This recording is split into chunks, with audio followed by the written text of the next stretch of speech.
everybody, I'm Elyse Explosion, and I am here with kind of a long video.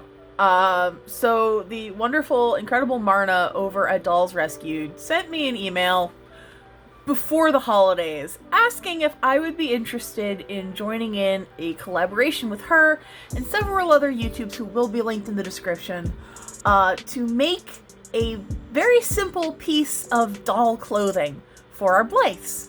And it's been a long time since I've sewn anything, but I figured, what the heck, why not? This is the year of trying new things, and I wanted to give it a shot. So come along with me in my attempts to actually do what I'm supposed to do and make a doll cape. Thank you. It has been so long since I have been in a Joann's. I don't really remember exactly what I'm doing, but I found some like fat quarters and I think these might work. There's an abundance of fabrics and textures and like materials, and I'm like, I'm just trying to make something for a doll. Oh boy. I guess I didn't know there were this many different kinds of snaps. I'm having a moment here, friends. This is a little overwhelming. So I'm already very frustrated because the instructions, we have page 1, page 3, and page 5. But we don't... I guess here's page 6. There's 1, but I don't need that. That's all the instructions in another language. But this page is blank.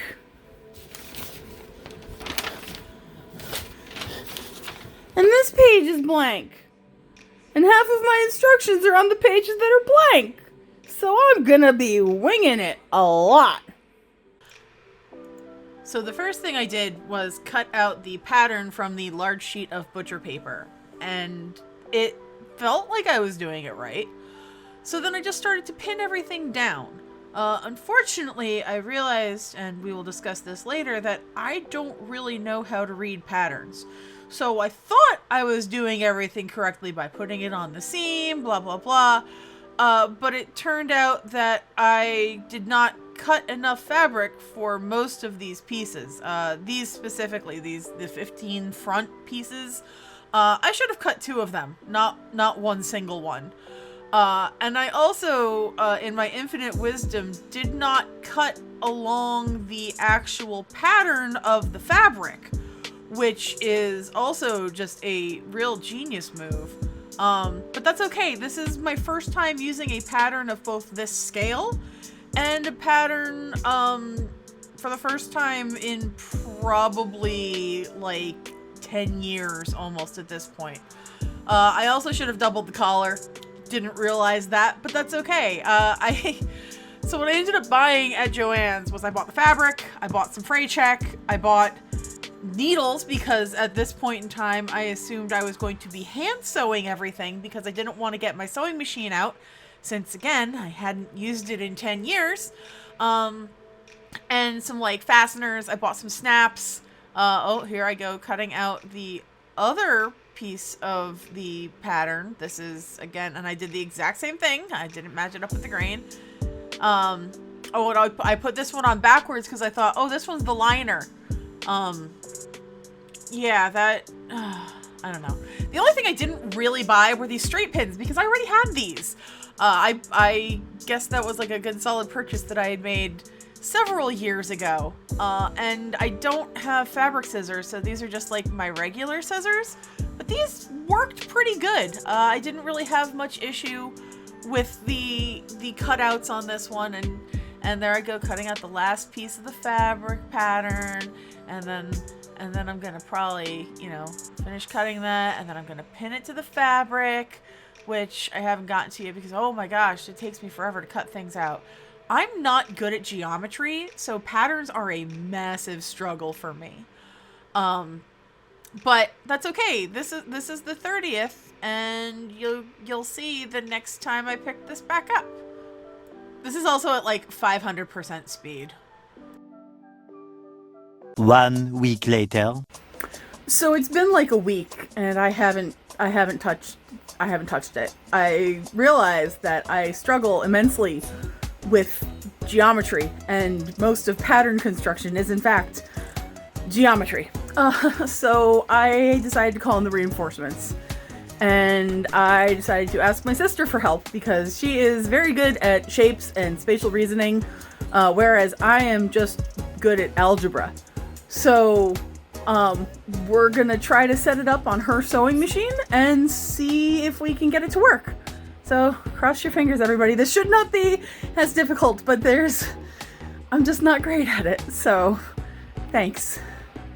So because I was in fact missing pattern instructions, I didn't read the pattern properly.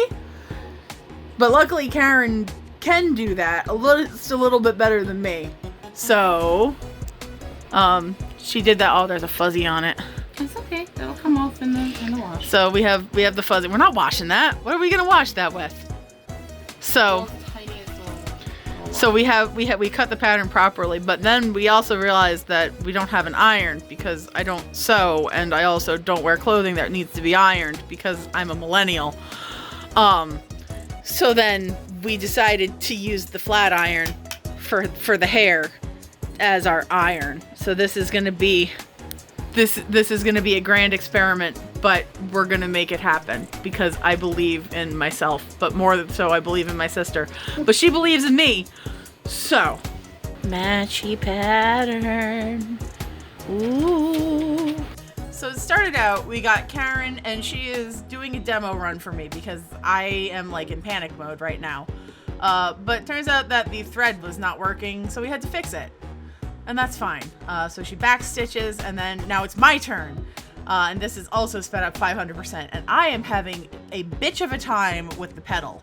I usually sew barefoot, but the way that my sister's sewing machine is set up, I was not getting good control over the floor pedal. So now I'm stitching again. Now I'm stitching the collar on. I have stitched all of the cape pieces together. Now it's all about hemming. We got this line going down, and I'm making it work. I want to make sure that my seams are as straight as I can, but it's not working too good because I'm not great at that. But look at that, I did a back stitch, good for me, snip snip.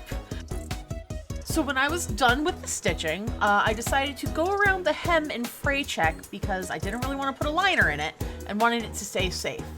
I also decided that because my seams were a little unsightly, I was going to sew a pom-pom on to kind of cover up the area where the snap was. And here is the final cape.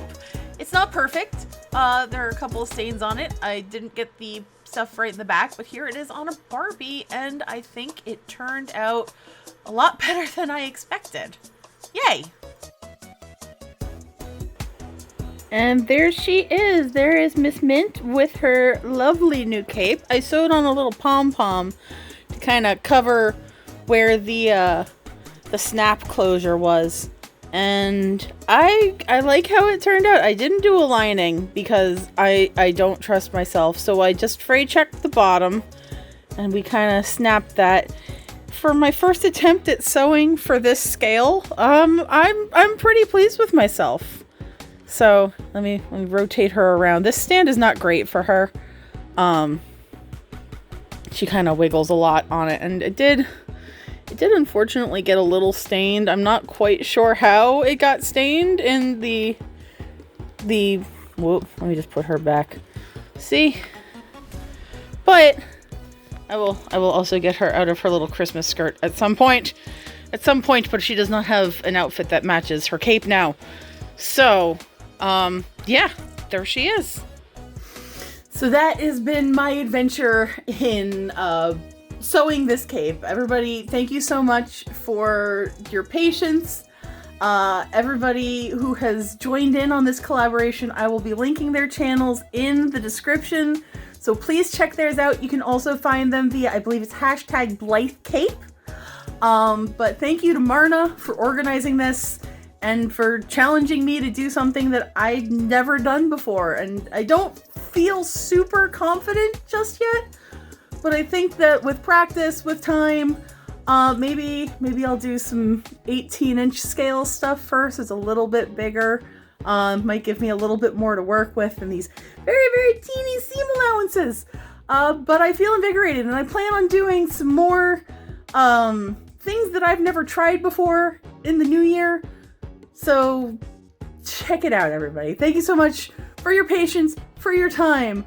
If you'd like to see more videos where I try things, I will link some at the end of this one. So everybody, thank you so much for being here. Take care, be well, and I will see you in the next video. Later!